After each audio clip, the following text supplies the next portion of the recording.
আসসালামু আলাইকুম গাইস। আশা করি আপনারা সবাই ভালো আছেন। আমি অনেকটা ভালো সুস্থ আছি। আপনাদের দোয়ার মাঝে আমি অনেক সুন্দর একটা ভিডিও নিয়েছি আপনাদের ভালোবাসার মাঝে। দেখেন, আমি অনেক সুন্দর একটা ভিডিও নিয়েছি আপনাদের মাঝে। দেখেন দেখেন আমাদের এখানে কামলা কিনতে পাওয়া যায় না। এখানে দেখেন কি সুন্দরভাবে দেখেন কিভাবে দেখেন মেশিনটা দেখেন ধান কাটতেছে। দেখেন এরকম মেশিনতে ধান কাটা কিন্তু মেলা ভুঁই কাটা যায়।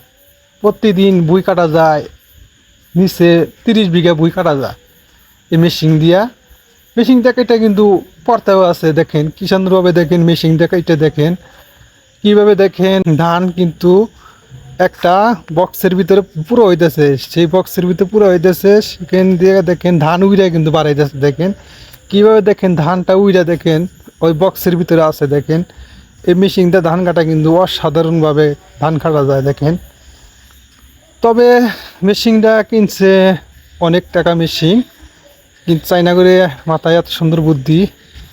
দেখেন আমাদের এখানে কামলার দাম অনেক টাকা কামলা। দেখেন তারা কিন্তু ধান কাটতে কিন্তু চায় না, এই জন্যে এই মেশিনটা নামাইছে। দেখেন কীভাবে দেখেন ধান কাটতেছে। দেখেন আপনাদের দেখেন আপনাদের যদি ভালো লাগে আপনারা মেশিনটা ধান কাটবেন। মেশিনটা ধান কাটা কিন্তু অনেক পর্তায় আছে। আমি আমিও ধান কাটছি। আমার 5 বিঘা ক্ষেত আছিল, আমিও ধান কাটছি এই মেশিনটা ধান কাটছে খুব ভালো হয়। ধানটা ভিতর থেকে একদম চিটামিটা যা থাকে সব কিন্তু উইরা বাড়ালে কিন্তু একদম ফ্রেশ ধান থাকে। আর ভিতরে ফ্রেশ ধান থাকে, ওই ফ্রেশ ধান থেকে যায়।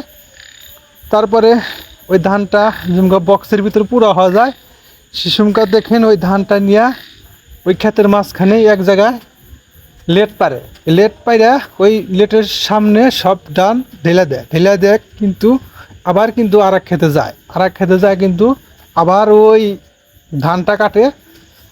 ধানটা যখন কাটে তখন ধানটা একদম চকচকা থাকে। সেই চকচকা ধানটা অনেক সুন্দর দেখা যায়। এই মেশিনে অনেক ধান কাটা যায়। হ্যাঁ ভাই, আপনাদের যদি ভালো লাগে তবে আমি ছোট ইউটিউবার। আমি আপনাদের মাঝে অনেক সুন্দর একটা আপনাদের বিনোদন দেওয়ার জন্য চেষ্টা করব। আমাকে আপনারা একটু ভালোবাসা দিবেন, একটু সাপোর্ট করবেন।